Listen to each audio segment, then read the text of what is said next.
Hello, everybody. Welcome to another exciting episode of Jimmy's Jambox. We're here. We're back at it again, and we're going to get on into it.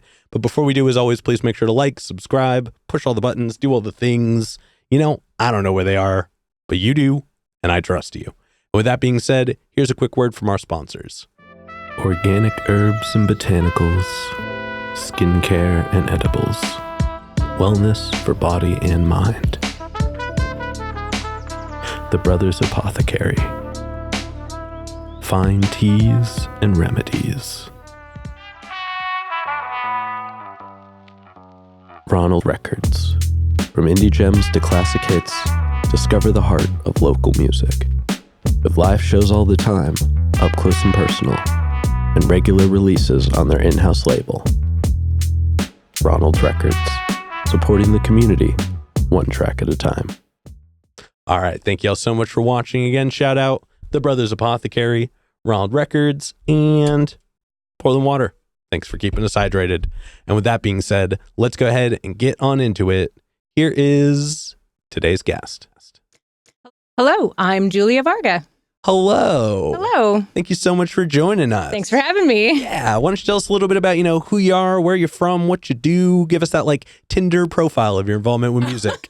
I am not on the app, No. so I don't know what the profile's. But my name's Julia. I am originally from Los Angeles. Oh, okay. Born and raised. Moved up here 4 years ago. Gotcha. Have been a photographer for 20 years. Okay, so you were already solidly doing it. Yes. Beforehand. Yes. Gotcha. I've been doing it for the 10,000 hour plus. Yes. So 20 years now, which is crazy, and moved up here 4 years ago. Started the music scene photography 3 years ago. So yeah, it's been super fun. Yeah. What got you started into photography initially? What did the beginning look like for you? Seems like a lifetime ago. Honestly, I've always liked to capture just anything. I mean, I feel like that's kind of how a photographer, I always just had a camera in my hand. Yeah. My dad always had a camera in his hand. Okay, so it's generation. So yeah, although we were always his subjects. Gotcha. Go stand next to this piece of foliage and over here, and which used to drive us crazy.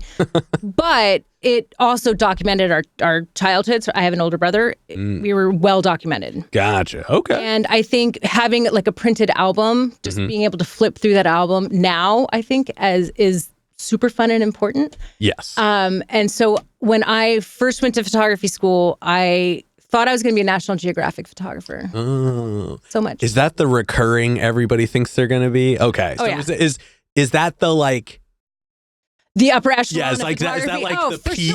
For sure. That and war photographer. Gotcha. Okay. I didn't want to be the war photographer. Understandable. But I did appreciate in my early 20s of I'm going to travel. I'm going to get paid to travel. I'm going to get paid to do cool things.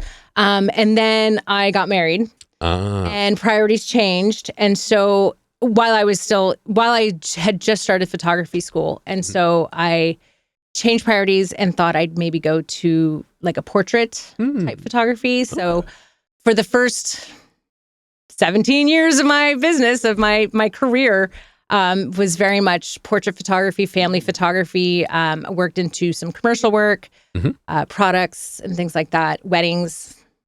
Gotcha. Yeah. And I can only imagine what that part of it is like. The weddings? Yeah. Yeah, it's, although now that I look back on it, in some of the higher end weddings that I did, I found myself always drawn to the live bands. And so I always had to get dragged away from stop shooting the bands. And I'm but they're so cool. And it's funny, I didn't realize that until doing what I do now. Yeah. And what sparked the move up here? My parents got old. Gotcha. Okay. They moved up here in the mid 90s. Okay. And and so we have a small vineyard. They have a small vineyard. I don't have a small vineyard. They have a small vineyard, and you occupy a small vineyard. I do not even occupy it. Gotcha. I work on it. I visit daily, multiple times sometimes. But they needed help. They got my dad is 83. My mom is 80. They have some health concerns, and so I'm single. I don't have a house. I don't have children. I don't, have much. But I have nothing to tie me down. And so they asked me to move up here and take care of them. And so it took me a couple years to finally sink into that.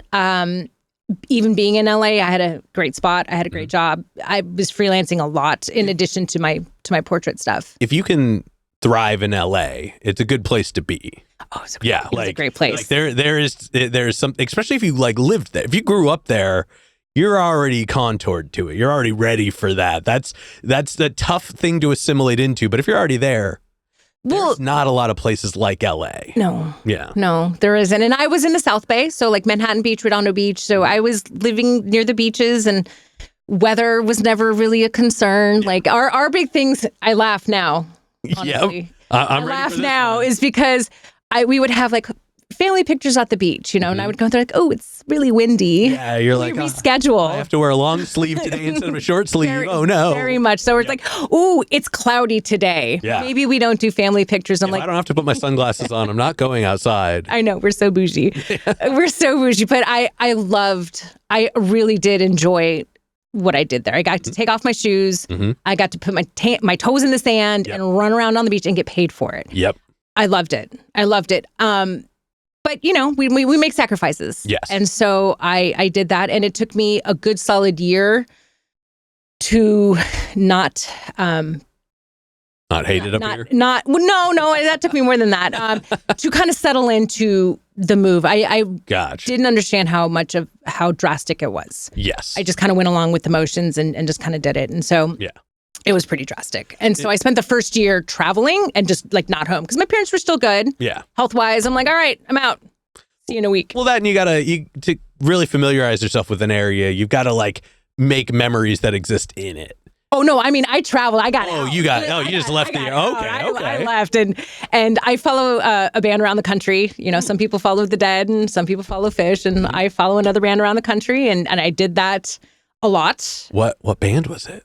It's Camp with 2 A's. Oh, okay. Are you familiar? I am. Yeah. Okay. I get a lot of people who are like, who? Yeah. But they're my favorite band. I've seen them 40 times. Oh, damn. Well, I mean, I guess if you follow them, I follow them around the country from like. Did you ever get to hang out with them? They're really cool. Nice. I would hope by like the 5th or 6th show, they're like, weren't you at the last one? Yeah. I'm that person. I was like, oh. No, I mean, but nothing wrong with that. They're super. I'm like, I've met their moms at this point. Like, I'm not. I can't purport. I'm not friends with them. But like, I'm not ever going to say that. But we've, and that was at like the 3rd show because they're like, I went to Omaha, Nebraska for the 3rd show. Yep. And funnily, that's where I took my Sony A6000. Oh, shout out to the Sony A6000. We were talking about that off. Yeah. And so I took my little Sony and I was like, I'm going to go take some pictures. And like, that's where I fell in love. God. Doing what I do. Because I had the most amazing time at the show. Okay, so you were up here when you figured out that's what you wanted to do, but you were not here when you figured out that's what you wanted to do officially. Yes. Gotcha. Nailed it. So this was pre-pandemic too. So this was 2018, 19, and I went to Omaha, Nebraska, and they're like, why would you fly from LA? And I'm like, I love your music. Like, why not? Yeah. There's a whole group of people that travel for music. I mean, like, oh yeah. I've met some amazing. I didn't know. It's a thing. It was a world that I had no idea until I started doing it. And I mean, now I've met some of the most coolest, down to earth, music loving people, and just through all of that. And so but in Omaha, I took my camera and I shot the show, and I was right up at the stage. This was before they had barricades, and like they were just at the stage and put my camera down, have a drink and shoot. And I remember editing the next day and I was like, oh my God, this is amazing. Yes. Yep. And then the pandemic happened. And then, but as soon as it came back, as soon as live music, I was sneaking in my camera wherever I could. Yeah. And then I moved up here and then I was like, okay. Yeah. If I'm going to move and completely change my life, I'm going to do something that makes my soul happy. Not that portrait photography doesn't make my soul happy, because it does. No, but you've definitely gotten settled in it. You know what I mean? It probably didn't like overwow you at a certain point. No, it does though, because I mean, I've had clients that I've had since their engagement. Yeah. Or their engagement, their wedding, their first maternity, their first kid, all the way to the 3rd kid. Like, that was a goal for my portrait business then. But now that I moved, I'm like, switching it up. Yeah. Switching it up. Let's go be rock stars. Hell yeah. Hell yeah, I right? dig I mean, that. like, why not? Yeah. So, it took me a minute to kind of settle into being in Oregon and being okay with it, because it was not a move that it was of my own volition. Yeah. Which I sometimes feel bad about saying, but I think it's You okay. did it at least I'm honest. You did it for the right reasons, even if you weren't like enthusiastic about it. And that, at the end of the day, I think that's the more important part. You know what I mean? Right. And you still did it. I did it. Yeah. I'm here for my parents. I'm here for my family. It's been an interesting learning curve, and Well, and I mean, the people are so different up here. So I imagine they really are. And like, but in the best way. Yeah. Yeah. Well, then like you didn't bring people with you here. So you have to start a business from scratch. You have to start a whole new living situation. You have to like learn the rules of the road that like are unwritten and things like that. Like there's that is a lot of things to change so suddenly. Yeah. That I could only imagine it taking you a little while to get settled in. It's this past year is where I was like, once I really fell into the music community and made friends within that. That's the biggest part, is once you find like your camp, no pun intended. But once you find that group that you can just kind of like be like, hey, I need to be a human. Yeah. That really makes this place feel like 1,000 times better. Yeah. I mean, it's awesome. And I've always loved music. Yeah. So to be able to do something within it. Right. Yeah. It's so much fun. Mm-hmm. Oh, don't I know? Don't I know? So, I mean, it's funny though, because I started, when I moved to Portland, started doing music, the music photography, I started doing the touring bands first. I was able to get photo passes for the touring bands rather than jumping into the local scene. Yeah. And so I jumped into the local scene, and I'm like, okay, this is cool. Some super cool people. Very active music. I mean, again, as anybody who watches the show regularly would know. Yeah. But yeah, it's there's a lot going on. There's a lot. Yeah. There's a tremendous amount going on. Now, before we talk about more of what you do in the present day, I do have a couple foundation questions I like to check in with everybody on. Cool. This first one's one we ask early, it's one we ask often, and it's definitely a crowd favorite. What was the first album you ever bought with your own money? It was, oh good Lord, it was Bon Jovi, which it was the Young Guns 2 soundtrack, I believe. Gotcha. Okay. Yeah. There's that 13-year-old or 13-year-old. I don't think anybody should have the coolest answer in the world for their first one. Okay, good. I mean, it was a good soundtrack though. Like, there's a lot. Those soundtracks are like the unsung heroes. Oh, for sure. Yeah, they really do not get a good soundtrack. Not only can make a movie, but it can like change the way you perceive regular life. Well, absolutely. I mean, and it opens you up to completely different types of music too. Like, I mean, and the fact I was never into Bon Jovi. Well, and the fact that different types of music can happen next to each other. Like you can have like a metal song and then like a classical song and then a hip hop song. And if there's a reason, it all works.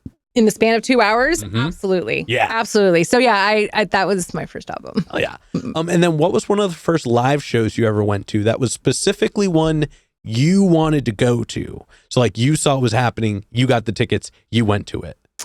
Okay. That I got tickets for. We were in high school. My friend and I got tickets to Morrissey. Okay. Yeah. Right? Yeah. I mean, it was Morrissey after the Smiths. This was in the mid-90s. Yep. 92-ish. It was a good time for Morrissey for sure. Yeah. For sure. Yeah. Oh, yeah. It was, I loved him. Yeah. A lot of people loved him. Yeah. Especially during that time. I mean, I can't say that like I've listened to many. Well, actually, no. We introduced my niece, who's 19 now, but we introduced her to the Smiths. Okay. And she kind of dug it. Yeah. She's got a wide swath of music that she listens to. Nice. But yeah, between the Smiths and Morrissey's. But Morrissey was my first concert that I got the tickets for. We drove to, Okay. My family being Eastern European, I grew up biculturally. So Gotcha. we did different things as entertainment. And so until I got my driver's license and got the hell out of there, I had to succumb to what they were doing. Gotcha. And where are they from initially then?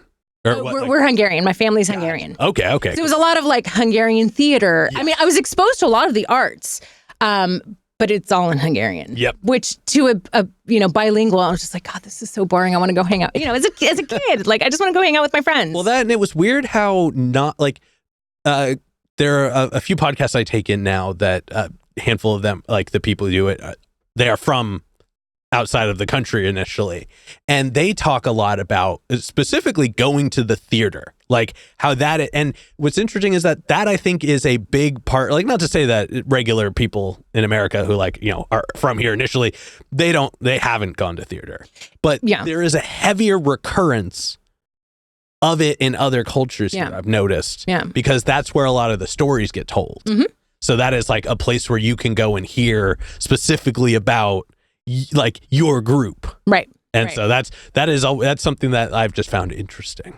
I never thought much about it until I imagine I was older. And to go into church when you're a kid. God, you know what I mean? Like, I am not religious anymore, but poof. Yeah. That was a fight every Sunday. I can only imagine. All right. And then just a couple more early foundation questions here. What did your first real shoot look like? So what was the one, like, if you had to draw a line and you were like, everything before this was just getting into it, this was the moment that like defined me doing this as a role? Ooh, photographically, that's a tough question. More so it's tough because I've kind of divided my career from, I'll say in my sometimes I'll say this to people, I'm like, in my past career life, I did portraits, I did weddings, and I still do some of that. So how would you, in which aspect? In what I do currently with live music, or just in general? Yeah, in the very beginning, what would be like the thing you would categorize as the first like intentional shoot that you did versus just like you had a camera, you were capturing every moment? Oh, gosh, that's a great question. I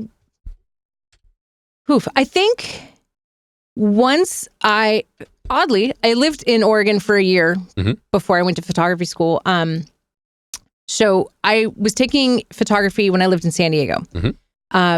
We were assigned courses, or I'm sorry, we were assigned like, here's what you're going to go do, like pick a subject, So we would do that. And then I was told, hey, maybe you've got a good eye. Maybe you should go do this. And so I said, okay. And then I moved here for a year. This is when I met my ex. Moved to a whole different state for a guy. Don't do that. No, don't do that. Or maybe do that. I don't know. Mine didn't end up great. But this isn't a relationship show. This is not. But then when I moved here, I took a photography class from a great Jim Flory was amazing. Don't know where he is these days, but he was amazing. And he really I set intentions, and I still repeat some of the stuff 25 years later, I'll still remind myself of the things that he taught. So like intentionally, I just whatever art thing that we were taught. I think there was a pinhole camera class like that we did. But that was the first time I intentionally said like, this is what I'm going to go shoot. This is what I'm going to do. And it was just a photo class. It was a photo 101. Hey, that counts. And I've took photo 101 like 3 or 4 times because it was so much fun. There's something very important that I don't think is reflected enough of like actually learning the basics. Yeah. And not just knowing what they are, but learning them. And utilizing them and to a point where it's second nature. And and I loved it. I mean, photo 101, I kept just anything to get into the darkroom. I was still in the darkroom at this point. And so, you were doing film and everything. Oh, I loved it. Rolling my own film and just processing all my, we didn't process color at the time, but it was all black and white and just rolling bulk film. God, ruining that first 100 feet. It was amazing. So that was probably just photo 101 was when I first set an intention to like, this is what I'm going to go shoot, and just absolutely loved it. When the first time I developed a photo, and put it into the chemicals, and it like magically, that feeling, that rush, I was done. I was like, well, okay, I don't know what I'm going to do, but this is how I'm going to do it. I don't know what I'm going to shoot, but this is it. Yes. Yeah. It's pure magic. It's that instance of creation. Like when you take a picture of something, as long as it exists on the camera, especially back in the day when you couldn't see the picture after you took it. You just wash your fingers. it doesn't exist yet. The Yeah. action existed, but the picture didn't, the tangible thing. Right. So that moment of and I mean, it's so true for like when you're making music, when you're writing a book, when you're putting together like a play or a video, like all of those things, that point of creation is so unlike anything else. The rush it's a totally different rush. Yep. Yeah. Yep. I loved it. And then knowing you're allowed to do it again. That's the, like, you're like, wait, this isn't it? And then I was told I could get paid for it. Mm-hmm. Okay. Yeah. I'm done. Did whatever I needed to do. And so I took the steps to go to photo school. I moved back to California to go to a photography school, studied intensively, and yeah. And well, hey, but you're doing it. I'm doing doing it. it. I'm You're doing it. doing You know, so many people aren't still doing it that I went to school with. So It's unfortunate, but time helps to kind of produce purpose. You know what I mean? Like, it's one of those things where it's like everybody can start for the same reason, and it's a valid reason. It's not to say that there weren't people who were as genuinely intentional about it as you in the beginning. But as time permits itself, as opportunities and regular life gets in the way, right. there kind of comes that reshuffling. And so over time, you decide if you reshuffle under or over. Yeah. And so, you know. Well, in the school that I went to was not an art school. It was never, it was never an art school. Like, you are going to go make money. I mean, it cost me an arm and a leg. Yeah, so it was more of a trade. It was you're going to go make commercial. You're going to go make commercial money. I mean, at least that's what they sold us. Yeah. It's now defunct for a reason. But it was very much like, this is not an art school. Yeah. You're going to learn the technical aspects. You're going to learn technique. You're going to know everything. You're going to learn how to do this really well. Really well. And if you want to go to an art school, go to an art school. There's plenty of other art schools to go to, but this is not an art school. This is all about technical aspects, which is what I needed. Because I'm like, okay, I've got the eye, but but you don't know what to do with it. Yeah. A shutter drag, you know, and I don't know how to do like night astrophotography, all this. I learned all of that, and that's what I needed. And you said this class was defunct? Because I could use that too. The college went under and got sued a couple times. And, no, I mean, little lawsuits between friends. What's some accreditation issues, and I mean, you still clearly learned what you needed to. That's what I'm like. I can't be too mad because I still learned, and my teachers were amazing. They were all. That's what I appreciated as well, is they were all working in their current fields. Which, total side note, because I speak in nothing but tangents. Shooting Pickathon, do you know Pickathon? So shooting Pickathon last year, the world is tiny. I ran into my photo 101 from my photo school, his first year teaching, my first class at this school, and I was like, that's awesome. Mind blown. Yeah. Mind blown that I'm like, how are you? What? Like, how are you? Do you live here? Like, what is going on? That must have been such a cool experience for him too, because he's like, my student. Yeah. Like, he was definitely tripped out. It. Yeah. He did it. Yeah. Like that. Wow, that is really 20 years cool. later. And I'm like, and I was talking to a third person, and she's like, oh, my roommate, he did this and he did that and he taught at this school. I'm like, hold on a second. I'm like, what is your roommate's name? And she told me. I was like, that's my teacher. Hold on, you don't have to say yes or no, but was his like first name a super common one, like Aaron or Steve, or like something that like it could have been anybody? No, I mean, she said his full name. Okay. And I was like, oh my God, yes. That's my 101 teacher. And that's so amazing. We got together after the headlining set or whatever, and talked to like 3 a.m. It was that's amazing. The trip. It was a trip. So anyway, side note. Hey, thank you for sharing that. Actually, before we officially get into the now, I'll share a fun one with you. This is me side of thing. Okay. And I don't get to share these moments often, so this is a rare exclusive.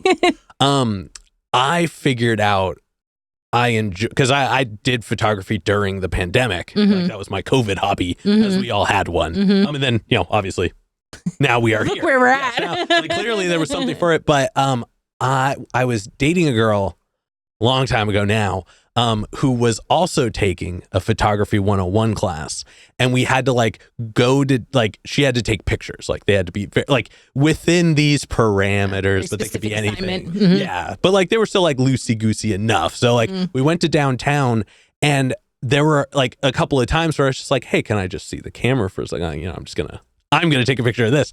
And then I was like, can you submit one of my pictures? You don't have to tell me which one it is. Oh. You don't have to tell them it was like it's your picture to submit as you. But will you do me a favor and just pick one of the ones I took and put it in there? I'm just curious. Yeah.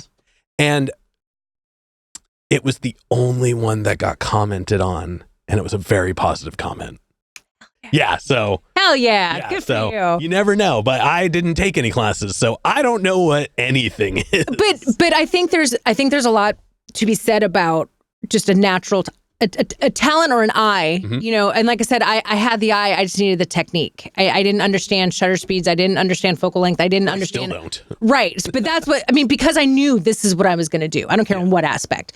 I'm going to do this. So I need to know all of this. And I had such grandiose ideas as a young 20-something of like, here's what I'm going to do. But I don't know how to achieve that. So I needed to go to a technical school and learn all of that. So yeah, that's really cool though that you got It was a lot of fun. I wish I still had that picture. It was a pretty cool picture. I can flash it on the screen right now. I can remember it, but what was it? So it was a sidewalk. So the sidewalk was it was going like started wide, angled away because it like kind of went the up perspective. At a slant. Okay. Yeah. And then there was also a wall along the sidewalk. So the same thing off to the side, the wall kind of grew at you, but then the building, there was a little gap from the wall to like the bottom of the first floor. Mm-hmm. So there was this space with just these like vertical lines. And then the windows of the building, like you remember old TVs, how they like there was the outer frame and then they'd slant inwards and then it was like that kind of like hazy screen. Right. They were all that like old like 70s building, like metropolis windows. Yeah. And they were all like they were all fogged, so they kind of had that like hazy look to them. That's really cool. And the sidewalk had those little like poles that came out with the small lights. Mm-hmm. So there were these dotted lights that like washed onto the sidewalk. And then there was this like gap and then this like depth and then this other like dotted sequence of light. Got some repeating patterns, got some lines. Yeah, so like so it all kind of like went this way, but they all kind of expanded and contracted in like a series of ways. Mm-hmm. And so there were a lot of these like vertical lines and like squares and angles. Mm-hmm. It was a really cool picture. Yeah. So that sounds really cool. I wish I had it so that I could have just put it on the screen instead of explained it in detail. But we're not here to talk about me. Okay. We're here to talk about you. Sounds really great though. So let's go ahead and let's get on into more of the now. Okay. We are going to get, I ask everybody this. It's a super easy question. How did you pick your, I always say artist name for the artists, but how did you pick your profession name? I just went with my name. I mean, in school, we were always told, when you start a business, especially as a photographer, most likely just use your own name. Fair. People can't take it. You know, if you, like, especially we were talking about like websites and things like that. And so like, if you pick like Little Morning Glory Photography, like whatever at the time, another one. Or like Rockstar, you know, it's like, there very much can be others. Or you get mistaken for someone else or the spelling's wrong. So I just always went with JuliaVarga.com. Like, Hey, I mean, if it works, it works. It's always worked. And I had a tagline. I still use the tagline every now and again.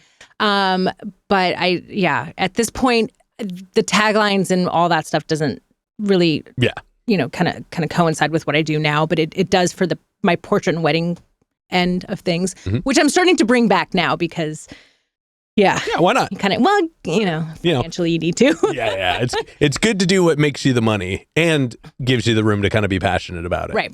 Now let's get some technical questions out of the way. Okay. Let's give us the rig rundown. What is your primary camera? I have two Canon 5D Mark IVs. Yep. And do you bring both of them with you? Yes. Okay. And I am an overshooter. I'm an overkill. For different like lenses and settings? Yeah. Okay. So no, settings are the same. Gotcha. 99.9999% of the time, the settings don't really change on my cameras. In the same room. Or just in a dark room. Yeah. And I know with the Canons, it's I'm not mirrorless. I'm not a Sony. I don't have, eventually I will have to. Yeah. But as of right now, I love my gear. I love my Canons. I mean, so they're not working. Broken. Right. Yeah. They're working. Yeah. I've got it dialed in. I've got a style set to it.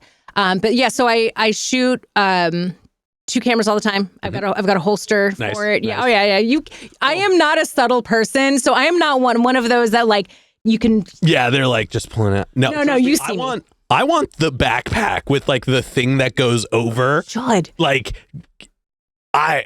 Well, I'm first right of all, there with you. people see you coming and they move. Yeah. Because I don't mind having to fight for my space, like in certain do the areas, like dance. well, and just like sorry, excuse me, sorry.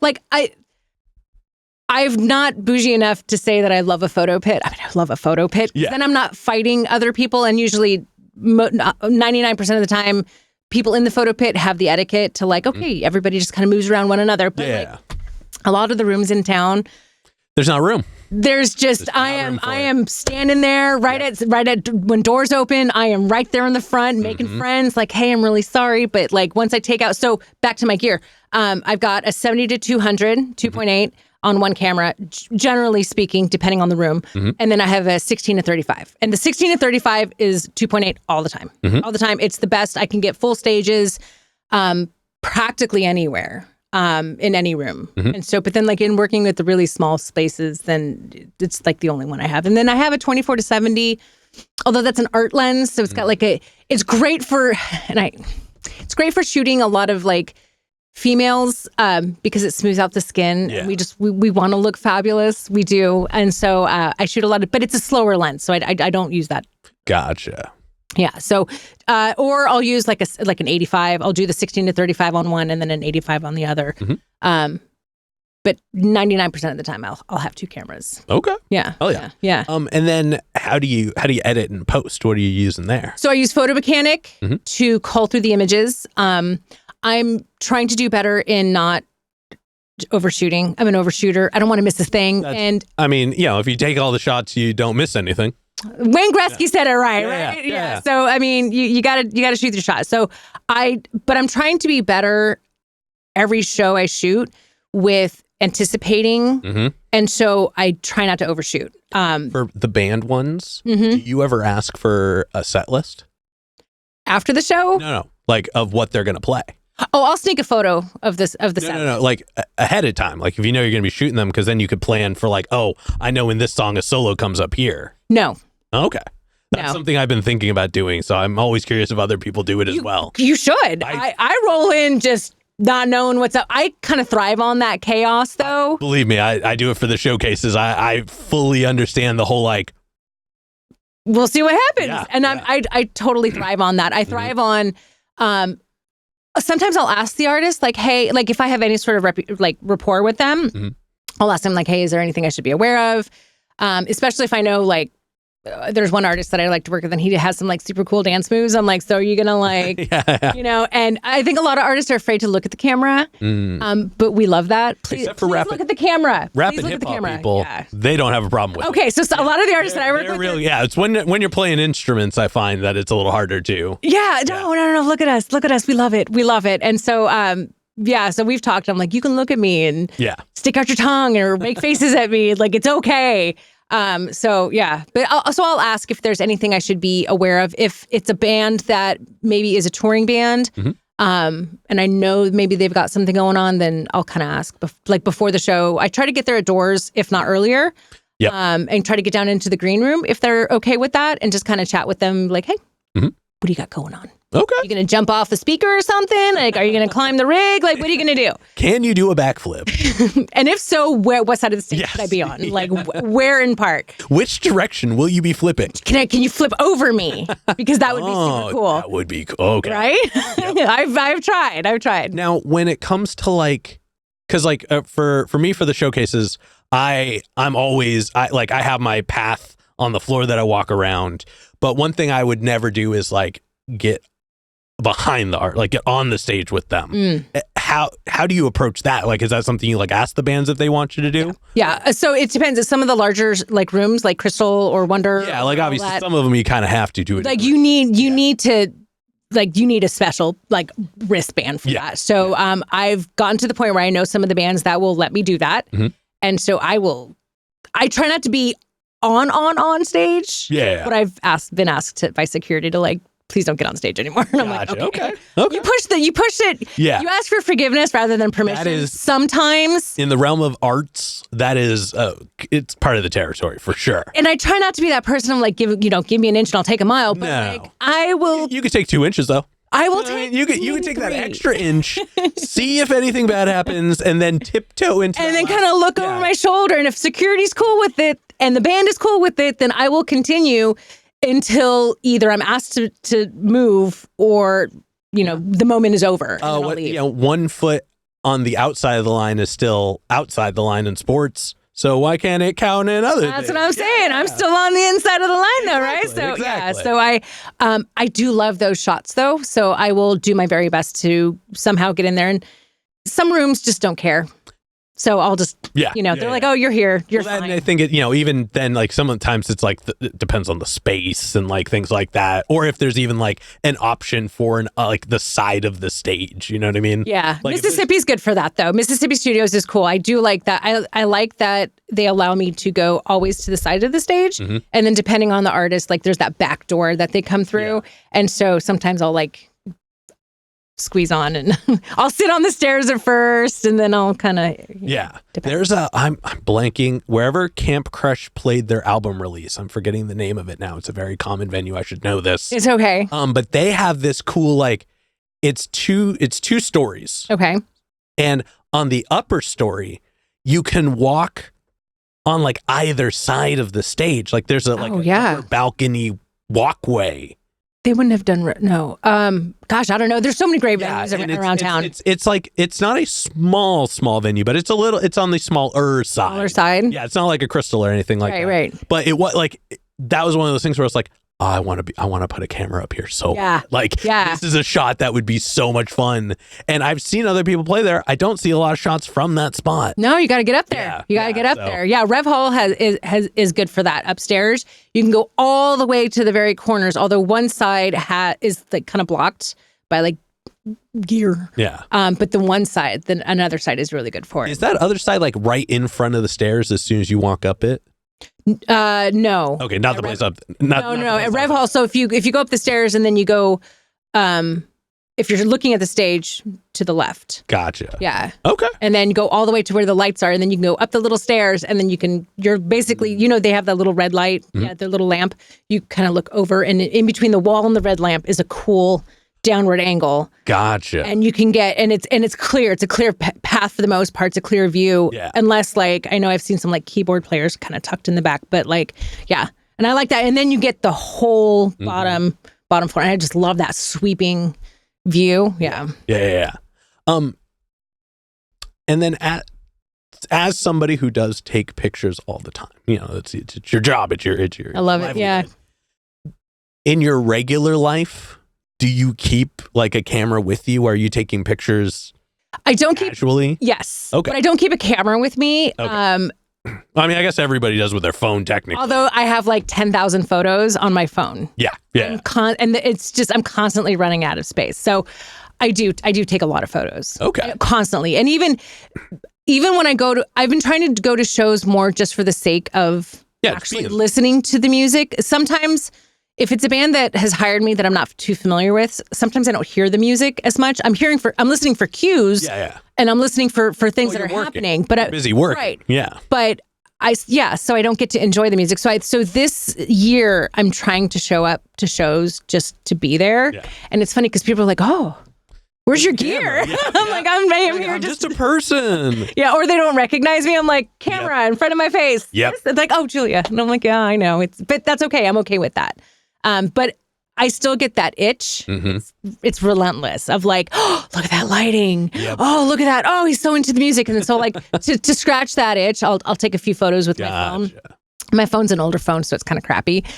But the sheer act of taking it is enough. Yeah, it kind of satiates it. Yeah. Well, that's cool. It's nice to know that even after, as long as you have been doing it, that never goes away. Oh, for me, I don't think it ever will. Yeah. I mean, I absolutely adore what I do. And in any aspect, be it weddings and family portraits to shooting shows, like it's so much fun. Yeah. Yeah. And actually, just one quick controversial question. Oh. If you could only do one for the rest of time, which one would you do? between my of all the old, photography. of all the I would shoot shows all the time. Okay. If I could, and just so much fun. Yeah, trust me. I again, not come really from the world in any degree. When I finally got comfortable doing the showcase video stuff, they're really like, it's crazy how like you get to attach yourself to what is happening. Yeah. You become a part of it, even though it's not actively happening in the room. You are involved in the story that happens later. And so you're composing a whole different thing around something that's already been composed, been performed, being done in real time. Right. And there's really not a lot of things that are quite as like symbiotic as that. No. So like, like lighting people, I imagine, experience something very similar. Oh, I can imagine. Like, just because they're performing for something else to happen. And it's just, that stuff fascinates me. It all fascinates me. It just the everything coming together is, and I just want to, when I shoot, I want to capture what's happening in front of me. I know we talked about this off camera real quick of like just when the musicians get into it, they close their eyes and you can tell for just a moment that they're in their own world and that they may have for a moment forgotten or have put themselves past into their own little meditative state of playing music. Oh, that's the best. Yeah. That's the best. And then capturing the vibe of the show. And then when either I post it or the band posts it or however it gets out into the universe, I want people to be like, dang, I didn't go to that show. I should have. I'm never, sorry. No, you're fine. Okay. You're fine. Totally allowed. Okay, cool. Fuck, I should have gone to that show. That's what I want. Yeah. Is I want people to look at a photo and be like, damn it. Okay, next time I'm going. Yep. Next time I'm going. And then I don't want them to miss a show. That might be the coolest goal to have. Yeah. In that setting. Yeah. I love that. Yeah. And actually, I jumped on the internet, went and checked out your website. Oh, okay. And first off, probably one of the comfiest photography websites I've ever seen. Oh, Not thanks. the first one I've looked at. It's artistic, but straightforward. It's very simple. Not a lot of over-exaggerated stuff. Yeah. And when you clicked on Thanks. each category. Comfy. I like that. I'll take it. It is. I'll take it. Like the second you look at it, you understand it completely. You've got great pictures to kind of represent each category when you highlight it. And then you go in there and it's a nearly endless supply of phenomenal pictures. Well, thanks. I need to edit that down. Thank you. Yeah. No, I think it's cool because there are no words in the categories. Yeah, when you click on them. So the endless example, the fact that it takes real effort to actually get to the end is a real testament to the effort you put into it. The time, because you can't have that many cool pictures just from that many shows. You know what I mean? Right. There have to be so many extra ones that happen that didn't even make the cut. To get on, you know what I'm saying? Yeah, to have that many in each category. I try to go for a ride as well. Yeah.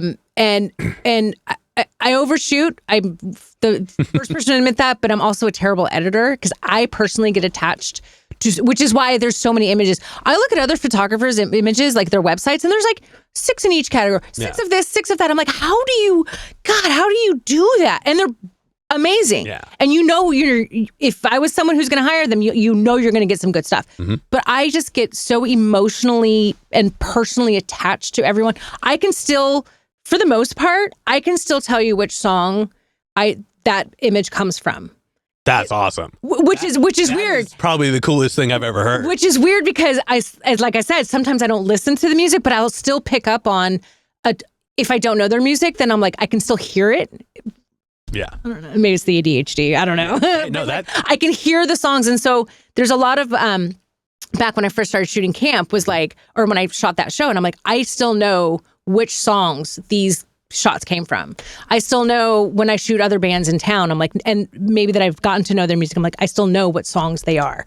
And it's so much fun. Yeah. It's really cool. Yeah. To do that. But thanks. I feel like I need to edit it down. No. Well, okay. I mean, like, I think it's cool, but thanks. Also ADHD. So who knows? Okay, cool. Well, if you got to the end, bravo. Well, that was the thing is I went through each category because, like I said, I wanted to get a feel. And then I did go to the about you portion. I read through that. But what I thought was really interesting is something I want to kind of ask you about, because something that struck me as interesting on your website in particular that I don't see a lot of other people do you have the price for everything listed. Yeah. Like with good explanation and Thanks. like valid understanding.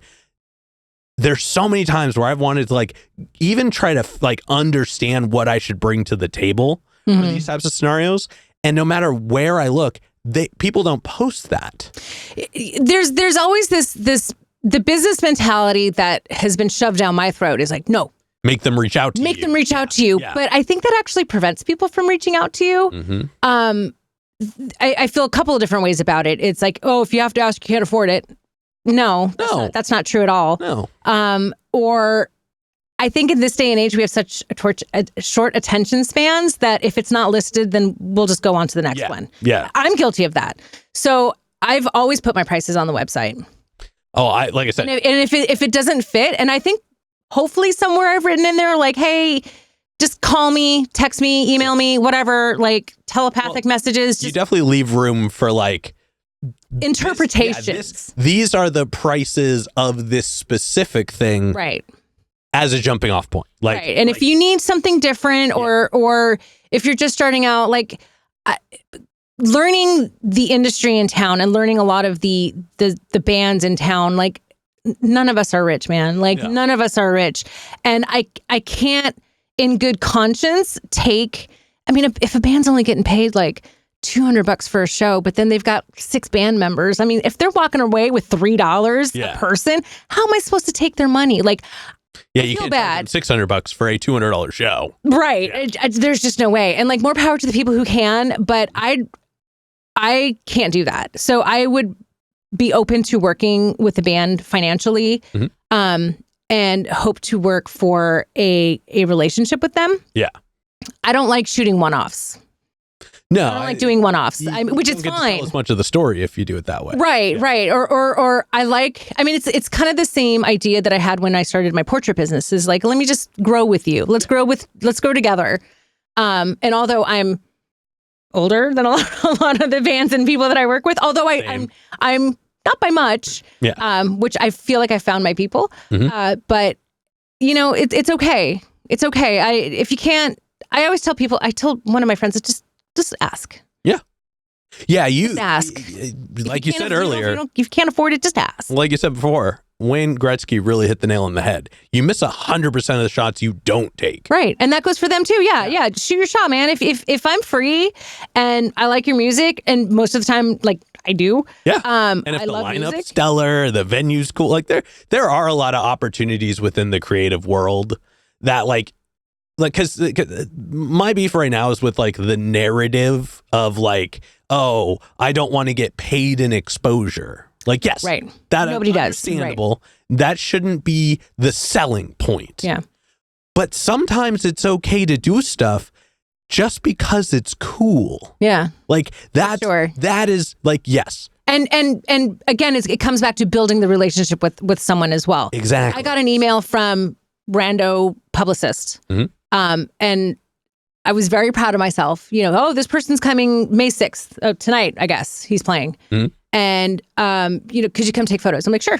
Nowhere in the email was like, oh, the email was, we'll give you a photo pass. Yeah. And you're like, okay. Well, I'm like, well, that doesn't pay my rent. Yeah. Thank you, though. Exactly. And the fact that I don't know you, you're a touring person. Yeah, you are going to be a one-off. You are a one-off. Yeah. I don't care for your exposure. I don't even know where you're from. And so I hit him back very proudly that like, nope, here's my rate. Still a very low rate in my opinion, but here's my rate for the night. You'll get, and I told him what he gets and all of that. And he came back with, oh yeah, we were really hoping for someone to do it for free. Yeah. And then I come through a series of clicks and random, I know the person that's shooting it tonight for free. And that bums me out. Well, I mean, somebody will always do it for free. Yeah. And I get that. I've done it for free and and I get it, but. Yeah, and that's what I was saying. It's like that's where the line is. Yeah. Like you were able to assess that and go, there's not enough cool. Yeah. It could have been cool. It could have been cool. It's not someone that I've ever. Yeah, but not enough. There wasn't enough. No. Yeah. No. I thought about it. I'm like, well, it'd be cool for my portfolio, my work, just because it's a genre that I don't normally work with. But I don't think that a touring band should offer nothing. Yeah. Yeah. Especially if like there's money built into the process. Yeah. I don't think that's cool at all. If you're a touring band and if you're coming through town and you need a photographer, fucking pay your photographer. Yeah. That fucking offer. Yeah. You are part of an experience that is meant to promote your presence. Yeah. Why should I promote you for free? Yeah. Fuck you. Yeah. Yeah. Not if not like you said, not if it's not going to grow the story. Right. And like, I'd rather shoot local bands for free. Yeah. I mean, I still need to pay rent, but like more so than anything, and then build that community and build relationships in town rather than some. And give them the opportunity to kind of understand what, like, you know, like you're offering like a caliber of quality. You're offering a level of knowledge, right? And like you will get cool images. I and like, promise you. Sometimes, especially for smaller bands, for newer bands, for people who are like in town or haven't gotten out as far. It's seeing it for the first time. Yeah. Like that first time they post it and they're like, everybody's like, whoa, this is what we've been missing. Like you were saying before, like when they're like, wow, your pictures did make more people want to come out and see us. Yes, that's the goal. Then they're like, okay, we understand the investment. The value Sometimes of it's it. hard to see the forest through the trees on what those things bring, not only for like an exposure standpoint, not just for the social medias, but like, I remember the first time I saw a really cool picture that somebody took of me when I was playing bass when I was younger, and it changed me a little bit. Like, I was just like, wait, I can look that cool. Yeah. I've never looked that cool. Right. Right. Yeah. There is something special to be said from it. Cool. Now I wanna change focus a little bit because you have oh my gosh, that one genuinely went over my. That was amazing. Thank you. Thank you. But you're working on a cool series called Faces of Portland's Music. Yeah. And I think it's rad. I was hoping you'd ask. Yes, I'm gonna leave this as a little bit more of an open format. Can you kind of just tell us like how it got started, what the first bits are looking like, and like where it's going? Okay. So I've always wanted to do a photo series. Even before I lived here, as a creative, as an artist, as a photographer, I've always wanted to do some sort of a photo series. But the subject never presented itself to me that I would feel good about. Maybe not good is the word. It just never presented itself to me. So being in the music scene here, meeting the coolest people that I have in the past 3 years of kicking the door down and elbowing my way in. Yes. Because that's how I've done it. That's exactly how it's done. Yes. Sorry. Very aware. Very aware. I get to be a house photographer at a venue that that's what I did. I'm like, hi, I'm here to shoot and you're going to love me. And luckily they love me and I love them and it's a wonderful relationship. Anyway, but in working with like the super cool people that I have, it just kind of occurred to me and I'm like, I should just document everybody in just one way, shape or form. I knew how I wanted to shoot it, stylistically. And I think it's coming across pretty cool. So it's no genres left behind. I kind of kid around that. I've had 3 shoots so far. I was fortunate enough to have a space lent to me by a friend on Sabi Island. He had a space, and so we shot three series so far. And I've come to find out that there are a lot of musicians in Portland. Oh yes, and it's overwhelming, but it's also kind of exciting at the prospect of like, could you imagine if I actually did get to document every single person? I actually can. Oh, okay. 100% can. I know you can. I'm working on it. You are. I'm working on it. I kind of love that you did, because I did flip through your Insta and I was like, I can start writing down names. Oh yeah. I could absolutely just be like, okay, this person. I mean, you don't even have to click on it. The names are all names are right there. No, it's perfect. Right there, That's kind of, I kind of laughed at that. So yeah, I just want to document as many. It's a snapshot, right, of the scene currently. Maybe in this, I was a little naive in starting it and thinking like, oh, I'll just shoot over the summer, like up until like fall, and maybe do a gallery show and I don't know if the fall is a good time like to stop, because I don't think I can capture everybody in that amount of time, especially when it's taking me a few weeks to get spaces.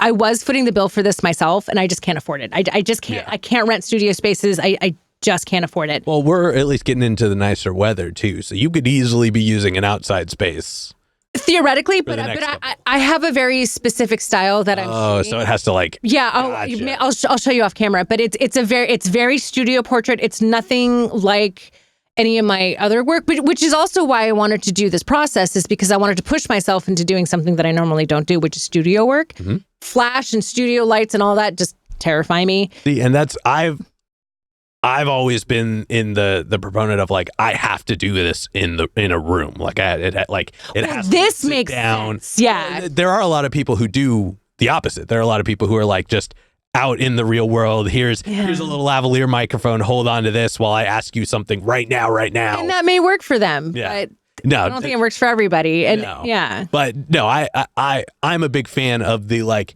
This is an intended setting. right. You're going to come here. This is the point of this. And afterwards, something really cool comes from it. So exactly. So in doing the series or in doing a photo shoot for a person, Mm-hmm.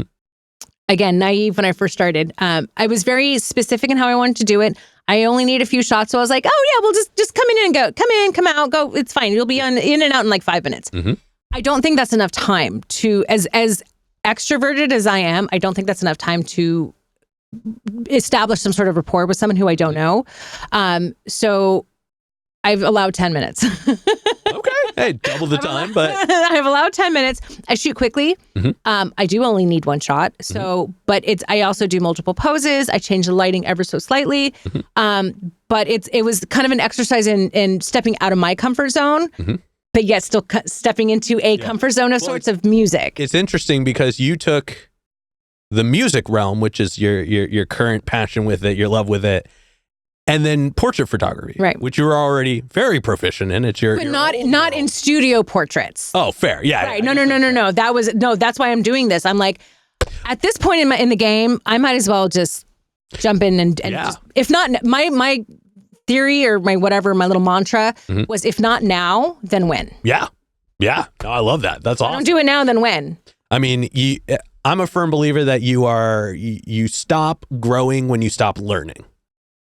Like, And when you stop pushing yourself to do things that, I mean, just something you can't be complacent about. no, and that's not to say you have to do something different every single day. That's my one gripe with it. It's like when people are like, "Oh, well, what thing have you stepped up at this, and what have you been that?" You're like, "I haven't done anything today, but I'm planning things. Right. Like it's going to take me 30 days Right. for one of these pieces to be complete, so I can do something Right. in like 6 months. Right. But also, there comes a certain point once you've been doing something like this long enough that you start to think in grander scales. So it's cool to hear that you are still at that point where you're like, what does a grander scale in my realm look like? And to be able to like act on that and like be in the middle of it, it's a really exciting and really thought-provoking. Apparently, photographing 500 plus people is my goal. Yeah. I mean, honestly, my goal was starting with 20 people. And I'm like, if I can get 20 people, great.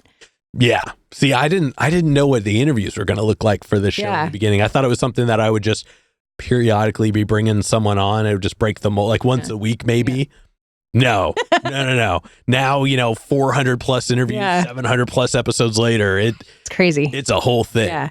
Again, we're not here to talk about me. All good. But I appreciate the being able to relate. So I like the face is important. It's just a headshot. The goal is, again, to photograph, I want to say everybody. That's a lofty goal. I understand tours are happening. I understand, whatever. And you can always make it a like round 1, round 2. Like just because you stop it at some point doesn't mean it has to end the series indefinitely. You know what? You're absolutely right. My goal was to do a gallery show at the stopping point. So maybe multiple gallery shows would be great. But and I thought, like, I've got some friends who work at music venues, and so like I'm like, oh, what if I did it like? Well, you could do a gig on, like, you could have a show. You could also do like seasonal. You know what I mean? Like these are all the acts from spring, from summer, from fall, right? And like theme the room around it. Get some lighting that kind of complements that. Like, the ambiance of the space in between the photos posted. And I mean, like you said, like 20 pictures is a fair amount in and of itself. So if you show up with like 40, 50, that's a good gallery. You know what I mean? Good gallery. Well, I in the first day that I posted of like, hey, I finally just did it. Yeah. If I posted, I got 124 responses. Oh, people. And I was like, oh shit. People really enjoy an opportunity to be like captured. To be captured. Yeah. Well, and I get that and I appreciate that. And I was just like, oh shit, this is good. This is a lot bigger. This very exciting. So, but yeah, it was very much of an oh shit kind of moment. And so I'm looking at some spaces that will allow me. Salvie Island wasn't exactly public transportation friendly. Mm-hmm. So I'm trying to find some spaces. I've got one that I'm looking at hopefully this week in Southeast. And all of these are being donated, which is great. I'm hoping to do maybe like a GoFundMe or Kickstarter. Because in addition to the gallery show, which would require printing the pictures and framing them, I've already picked out like it's super cool. I'm going to print them on like this cool metallic paper, like right, like shiny, cool, like rock star metallic paper.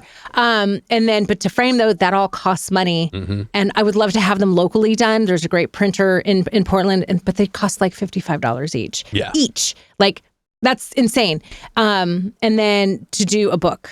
In the end. God, wouldn't that be amazing? The dream. Like, again, I don't live too much in the realm of photography anymore, but like in my head, like I know you said that like National Geographic is the hit, like the thing for you. Yeah. In my head, a coffee table book. Yes. Like once you have one of those, you have achieved something truly great as a photographer. Oh, right on. Yeah. That's what I want. That's what I want. So I want it. I like the idea of round 1, round 2, round 3, but ideally just a snapshot in time of like, these are all the. Now I have a question for the pictures. What size would you want them to be? Ideally, if you're 16 by 20, that's an 18 by 24. I think that's a little, or 20 by 24. That's a little bit larger, but yeah, it's your light box. Okay, gotcha. 16 by 20-ish. Okay, so good size.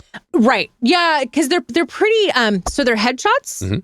I want you to see everything. Yeah. I'm not looking to retouch these images too much. I want you to see into their eyes. I want you to see, and I'm really have been trying to capture some authentic imagery, even if it's a 10-minute session. Like I'm a goober, so I will see. I got you to smile. So I'm a big dork, and we'll laugh, or you'll tell me about your family, and that goal of getting that rapport in 10 minutes is huge, and I love that. And sometimes it goes over 10 minutes, and that's okay. And I've had people tell me about their families and their moms and who just passed, and then taking that moment and snapping a photo. And then capturing that authentic moment is what I'm looking for. And so in photograph and printing them 16 by 20, I want you to look at their faces. I want you to look into their eyes. Yeah. You know, that's what I want. I want you to see who they are, what they've chosen to wear. People have asked me like, oh, well, what do I wear? I'm like, however you want to be seen by your fellow musicians, because that's what it's for. It's not for anybody else. This is for you and for the fellow musicians, like your community. And I don't like throwing that cliche around too much of like building community, because it is thrown around a lot. Yeah. I see many people doing it. I've got great friends who are building communities within genres of music and who are creating cohorts and tours and whatever. But this is a musician community as opposed to musicians within this genre. Yeah. Within this genre, I had the first 3. I was scheduling people from different genres that I know. I knew most of them. So I'm like, oh, from the honky tonk crowd, I'm and then pair them with like someone like the rock crowd, you know. And so like I just want people to start meeting each other. Yeah, because Portland is not that big. No, it's not big. There's a lot going on. But geographically, the lines don't intersect. They don't. The lines for everybody don't intersect. I want to be that intersection. Yeah, hey, I'm right there with you. I feel you. Yeah, that's a large part of like how I put the showcases together. Is like half the time. It's either like, okay, I know these people work great together, obvious choice. Right. The other half of the time, I'm like, these people would probably have never existed in a room together. Yeah. If I hadn't put them there. Right. Like, and because I interview outside of the realm of any one genre, like you, I have these connections with all these groups, with all these artists. You get to be that conduit. Yeah, and personalities. Like you, I build rapport before the interview starts, after the interview starts, through the conversations. So like there's times where I'm like, I know these people would get along really well. And once, I won't say who, but once one of the, like somebody I interviewed who I knew I was going to have on a showcase was like, I wish I could do a showcase. Like, I wish I could do a show with this, like this group. Cause I always ask if you would want to collaborate with somebody local, who would it be? And they said somebody that I was like, oh, they're already going to be on the bill with you. And I haven't even told you yet. Oh, Yeah. So like that was those pieces were already in place. They said it. I was like, well, when in Rome. Maybe. Yeah. Maybe. Yeah. So yeah, no, Right on. I totally understand that. Yeah. All right. Now, before we move into the next portion, this next question is probably the densest question in the interview. Oh, okay. But, you know, we've talked about your experience with photography, kind of the actions, the reactions, your walks through it. But when it's just you and photography one-on-one, so as the art, as the craft, what does it give back to you? Ooh. To me, it gives me, oh, this is going to sound cheesy. Please. It gives me a purpose. I mean, that's the most important thing a person can have. So that's not easy at all. Oh my God, I'm going to cry. I had someone ask me, a musician asked me, we were walking to a location to shoot, and he's like, so it's like being a photographer, like your whole personality. And initially, exactly, that was like, the exact face I made. I was like, and my first answer was yeah. Because it's just who I am. It's not what I do. Yeah. It's who I am. So it does. And I'm like, God, and I looked at him and go, you say it was like a bad thing. Like, that's not a bad thing though, right? And it's bugged me for a year. Interesting. Yeah. What? He's a great person. He's a good friend now, but I didn't know how to take that question. But I think the photo, in any realm that I do, it gives me something. It gives me a purpose. Like, I was meant to document. Mm-hmm. Oh, sorry. You know, we're nailing it with this one today. Yeah, we really are. But that's what I was meant to do. And in whatever realm that may be, if it's portrait photography, if it's a kiddo growing up, if it's a band coming from playing like tiny rooms to even the Crystal. Mm-hmm. You know, which I think is something that a lot of bands locally strive for. I'm big fan of that venue. Shout out to Max, big fan. They do lighting there. Yes, yeah. I mean, there's a lot of rooms that have amazing lights, and yes. But yeah, it's something to achieve for. So I like, yeah, I'm okay with having that as my purpose and documenting just what I've chosen to document on. So. Yeah, sometimes it's a grind. Yeah, I was up till 1 a.m. last night editing. You know how that goes. And sometimes I get real pissy about it. Mm-hmm. But I will go through those images. And there was a trio that I photographed recently, this past weekend for their album release, and they are just the most amazing harmonies. They're just I don't know. Yeah, you can. They're well. Then I feel like I have to okay, fly over states. You guys are awesome. They just had their album release, and their harmonies are insane, like soul, gut wrenching, gut punch. Their lyrics. But again, when I'm looking through the images at 1 a.m., I'm just like, God, I can feel that image, and that's my purpose is to document that part. And I know it's just music. I know it's in the grand scheme of things. I'm not saving lives. I'm not a heart transplant surgeon. I'm not, I don't have a heart in a cooler somewhere that I'm racing off to. It's like. Yeah, but I'm documenting it, and I think that's important. So yes, you're not technically saving lives. You're not out there, 1, 2, 3, right? CPRing it up and stuff. But you are making an impact. I think that, just like you, a lot of people have an attachment to the visual element of things, like the need for a moment to exist as a captured thing is something that has enthralled the humans forever. I mean, yeah, you're absolutely right. And for us to live in a time now where the capturing of it has now become an art. It's not a science. It's not something where you have to make people sit still for 40 minutes anymore, and you got to put the funny sheet over, and you got to hold up a little like T-shaped thing. Yeah, like it is the flash powder. It has become something where you get to add in a little bit of yourself into this moment that in the end, they still get to keep entirely as their moment. Mm-hmm. So to be able to, like you say how you try to capture the person and how you try to capture their personality and get those genuine moments out of it. But in a way, you are doing that as well. You are almost creating a reflection of your genuineness through it. Oh, so cool. So like you said in the beginning, it may sound like a corny answer, but to find purpose is literally all we're meant to do as people. Yeah. That is the whole point. From the second we're born, that is what we're looking for. Yeah. So it's not corny. It's the most important part of the human experience. Amazing. Yeah. Yeah. So- And then to get paid for it. Yeah. Yeah. Like to be able to make it your livelihood, like you are living a dream for some people. You are literally doing somebody's life goal right now. And you have been doing it since you were, pretty young and knew you wanted to do it. That is not a gift a lot of people get. No. Like, I didn't realize I'm kind of okay at interviews. You know what I mean? You're pretty dang good. But nowhere, like my whole life, everybody's been like, oh, you got a radio voice. Oh, you should do this. Oh, you should do that. Oh, you should start a podcast. It just never clicked for me until I found a way to attach it to something else that I already knew, something I already loved. Right. And then to find that, like, and I'm, again, not trying to turn it back to me. All good. Back to you, like the opportunity to find something young and then make a whole life out of it. And then to still, to this day, be able to find passion and excitement and you were still trying to find, you're like, you know what? I haven't done this enough. I'm going to prioritize this. Yeah.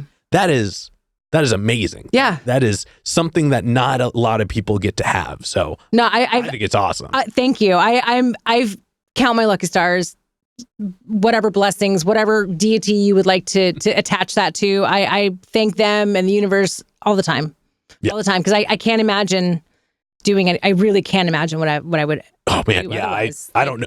If I ever have to stop doing this for some reason. Oh, I'd panic. Yeah, there's been some slow months. Like, let me tell you, I'll be totally frank. Like these past couple of months were woof. Yeah, understand. Super tight. I was like, all right, what can I sell? It just tangible items. Yes, of course. But like, I'm like, okay, I'm looking around. I'm like, okay, what can I do? Like, do I need to start doing like some delivery driving? Like, what can I? And I don't want to do that. I can't. So I will figure it out. I've been doing the hustle. I've been doing the gigging for 20 years now. So it's all ups and downs. It's ups and downs. I'm learning the musical ups and downs. Yeah, figuring out that window of time is very much its own thing. Right. Like I'm learning the winter for doing this is great. Mm-hmm. Summer's not going to be great. No, because a lot of people are gone. A lot of people are playing and touring and their albums have come out. And so now they're going to go play all that, which is fantastic. So now I'll go catch their live shows then. Yeah. And so I've recently started doing a lot of band promos and bringing in the portrait photography in that way, which has been super fun. And then doing the faces of Portland's music is just, I'm so excited to continue it. It's such a cool, it's a really cool set. I'm excited to see I'm excited to see all the bits of it. And then the finished experience, you know what I mean? I can't wait. I've already jumped ahead to the end, Like we were talking to Tom Segura earlier, and I'm like, yeah, he's got this thing where he's like, I'm already at the end of it. Yeah. And I'm like, and I know, but so luckily I've got a great friend, Kyle Green, Kyle Glenn. Sorry, Kyle. New friend, but he's documenting it via video. So he was at one of the shoots and he's doing some behind the scenes. And so I'm going to work with him. We'll do an interview too. So this is great. Thank you. Yeah. But yeah, it's super exciting. And I've been thinking about it for years. And if I don't do it now, when am I going to do it? Why not? Just do it. Yeah. Be like Nike. Just do it. Hey, I mean, it's fun to do stuff. It is fun to do stuff. That's just what it comes down to. It's crazy to me. Like I was saying earlier, how many people won't just do stuff because it's fun? Yeah. And it's wild how once you've done the fun thing, you now have this whole subset of abilities and knowledge that you wouldn't have had if you hadn't taken the time to just have a little fun. Yeah. Just do it. Yeah. And there's a part of me I have an older brother and his job is not fun. Maybe it's fun to him, but it seems not great to me. It's very office oriented, although he's not an office person. He was in law enforcement for years. But I'm like, you're the serious one. And I'm like, I'm the flighty one. I'm like, I'm going to go photograph music. Yay. I'm going to go do a bunch of festivals. See you later. Yeah. So, I mean, more power to everybody who finds their passion, regardless of what it is. Exactly. Yeah. All right. Now, with that being said, we've still got another portion to go. Okay, cool. But we're gonna lightning round these ones a little bit. Oh, okay. Yeah. It's a long. We're doing long form over here, but these are all hypothetical questions. Oh, okay. So sky's the limit. The questions are all made up, so the answers are allowed to be as well. Okay. But this first one is pretty straightforward. If you could photograph any one person, you were gonna ask this. The only requirement is they have to be alive. Who would you want it to be? Oh man, I don't know. I've been thinking. I'm like, he's going to ask me this kind of question. I don't know. We're going to have to come back to it. Fair enough. But yeah, we're going to have to come back to it. Sorry. That's fine. Subsequently, who is a local act that's on your radar that you haven't gotten to connect with yet? I haven't connected with a lot of bands. So anybody and everybody, like, honestly, I haven't jumped into to the metal scene. I am not a fan of metal music, but I love the scene and the punk scene too.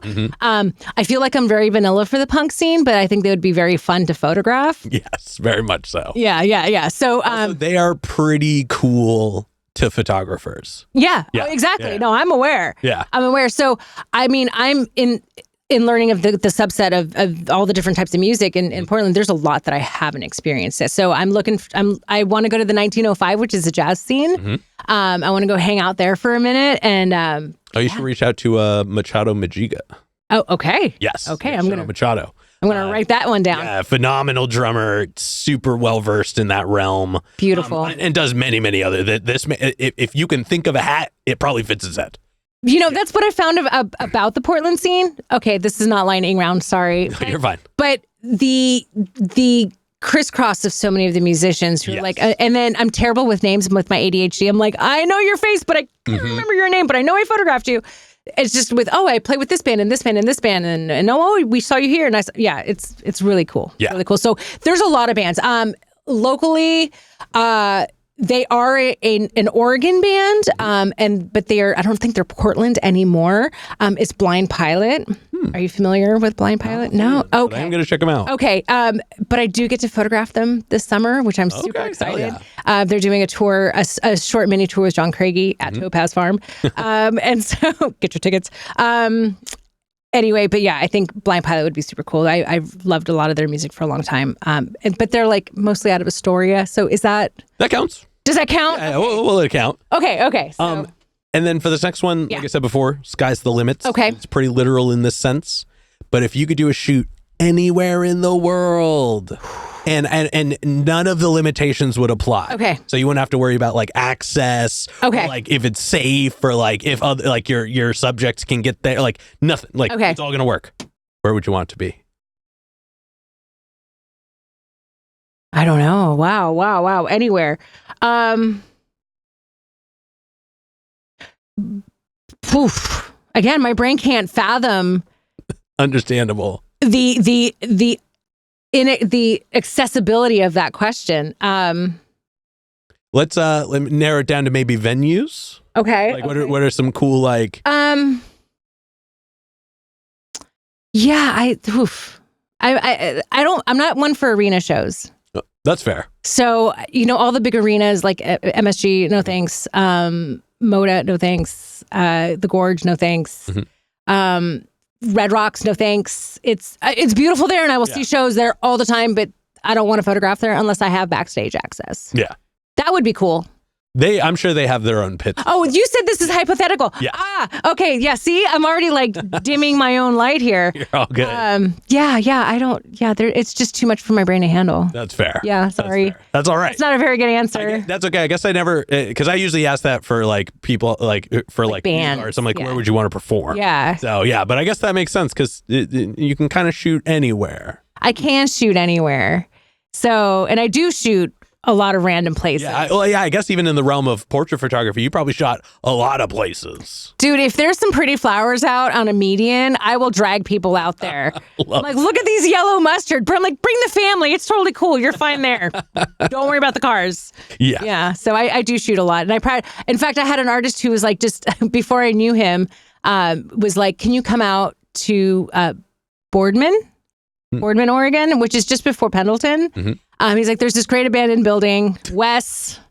We're friends now. It's all good. But he's like, there's this abandoned building. Let's do like I need some band promos. It's going to be great. And it's like 3 hours from my house. And I'm like, maybe I should. I've never met this person. I guess that's fair. Yeah, you should maybe link up somewhere with a like human population around. Nope. Drove out there. Was just I'm like, we're gonna go shoot. And then like half an hour from the spot, I called my friend. I'm like, just so you know. Yeah, I'm gonna send you my location. Here's where I'll be. Here's the person I'll be with in case I don't make it back. Yeah. So you know. But Wes was cool. So Oh, yeah. We got some awesome shots. So yeah, I will shoot anywhere. I love Absolutely. that. I love that. Just please don't murder me. All right, and then to wrap up the hypothetical questions, we're going to do it with a music so not question. good. I'm so not good at the hypotheticals. No, you're all good. This one's more of a music focused one. If you could get one more album from anybody, anybody at all, doesn't matter. They could be alive, they could be dead. Could not put out an album in 100 years. Could have put out an album yesterday. Who would you want an album? You know, I love Jimi Hendrix back in the day. Yeah. Some fresh Jimmy would be cool. I love Stone Temple Pilots. God, can you imagine what they'd be like now? Fuck, man, they'd be some good old STP. 90s grunge was my jam. Although you never know what they would have turned into. So, I'll stick with those. Oh, yeah. STP was awesome. Dude, I fucking love them. Those are both solid answers. Right on. All right, with that being said, we are going to go ahead and start wrapping this up. I guess, what does the year look like for you? What can we look forward to? So definitely the faces of Portland's music. That's going to be a huge goal. I am a venue photographer, so I'll be spending my summers out at Topaz Farm, which I kind of shouted out earlier. But they have a great concert lineup, an event lineup, and so I'll be out there. I got a couple of band promos coming up that I'm shooting, and you will see me. Yeah, you will see me somewhere, and please say hello. You cannot. I am not a subtle person. You will see me with my 2 cameras. Fair and enough. If I squeeze onto stage, just don't look at me. Don't look at me, pretend you can't see me, and then I'll run off stage. Love that. So, yeah. Oh, yeah. Yeah. All right, for this next one, then, go and look straight at your camera. Tell everybody how they can find you. You can find me a couple of different places. Instagram is Julia Varga Photo. What else do I got? The Faces of Portland's Music is my newest Instagram. There's not a whole lot up there. I apologize. There will be.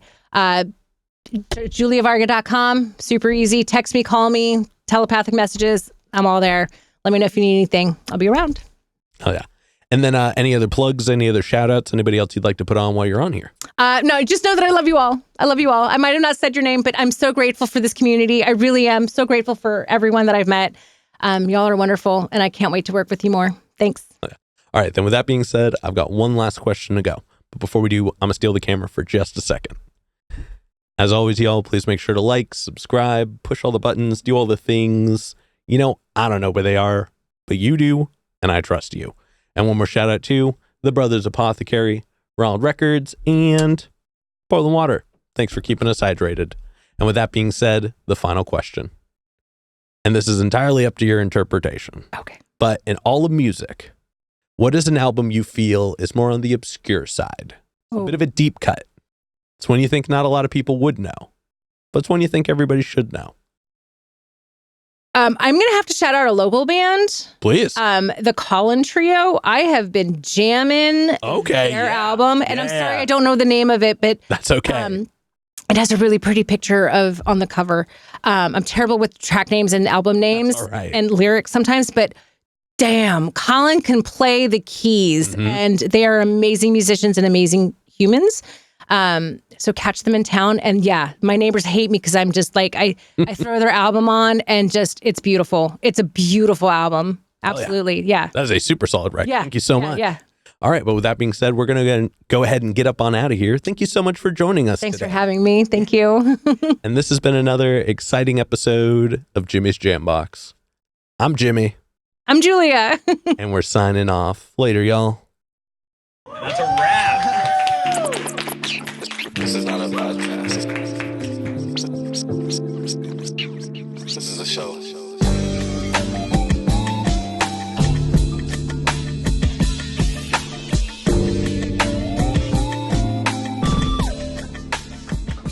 Keep jamming.